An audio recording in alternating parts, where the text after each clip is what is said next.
Kahit pa naikarga na ng Meralco sa electric bill ngayong Disyembre ang unang bahagi ng taas singil sa kuryente, tuloy ang investigasyon ng binuong komite, hindi lang sa mga umunoy nagsabwatang power plant, kundi maging sa Meralco. Batay sa batas, obligasyon ng power distributor na siguruhin ang pinakamurang halaga ng power supply ang kanilang binibili. Balitang hatid ni Julio Segovia. Naikarga na ng Meralco sa December electric bill ang una sa 3 bugso ng higit 4 na pisong all-time high power rate hike. Pero dahil may mga pagdududang nagsabwatan ng mga power plant kaya nagmahal ang presyo ng kuryente sa merkado, hiniling ni Senador Ralph Recto sa Energy Regulatory Commission na suspendihin muna ang pagpasa ng Meralco sa customers nito ng taas singil sa kuryente. Total, wala pa naman daw resulta ang investigasyon ng Tripartite Committee na binubuo ng ERC, Department of Energy at Philippine Electricity Market Corporation. Kung lumabas may sabwatan, paano ngayon yun? Nagbayad na yung consumer. Hindi ba dapat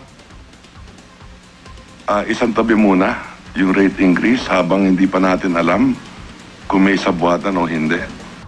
Pero sa ilalim ng batas, dapat sinisiguro raw maigi ng mga distribution utility na ang pinakamurang halaga ng power supply ang kanilang binibili. You have to look for the cheapest possible way for the people. So yan, may pagkukulang ba dyan, etc. So tinitingnan din yung angulo na yan. So everybody's being investigated. Handa naman daw ang Meralco sa anumang investigasyon. Pero si Senador Antonio Trillanes IV, dinikdik ang Meralco para siguruhing magbabalik normal na ang singil ng kuryente sa Abril.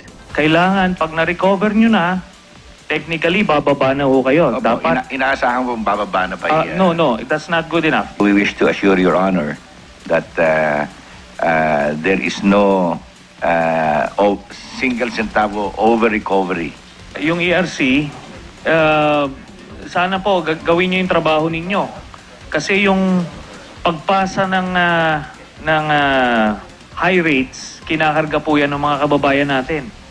Tapos yung ganong attitude nyo na parang wala kayong magagawa. Hindi, marami kayong magagawa rito eh.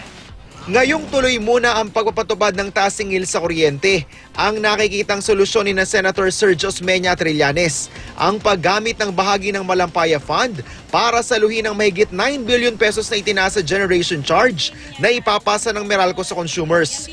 Nauna nang sinabi ng Malacanang na pinag-aaralan nila kung legal ba ang hakbang na ito. Julio Segovia, GMA News.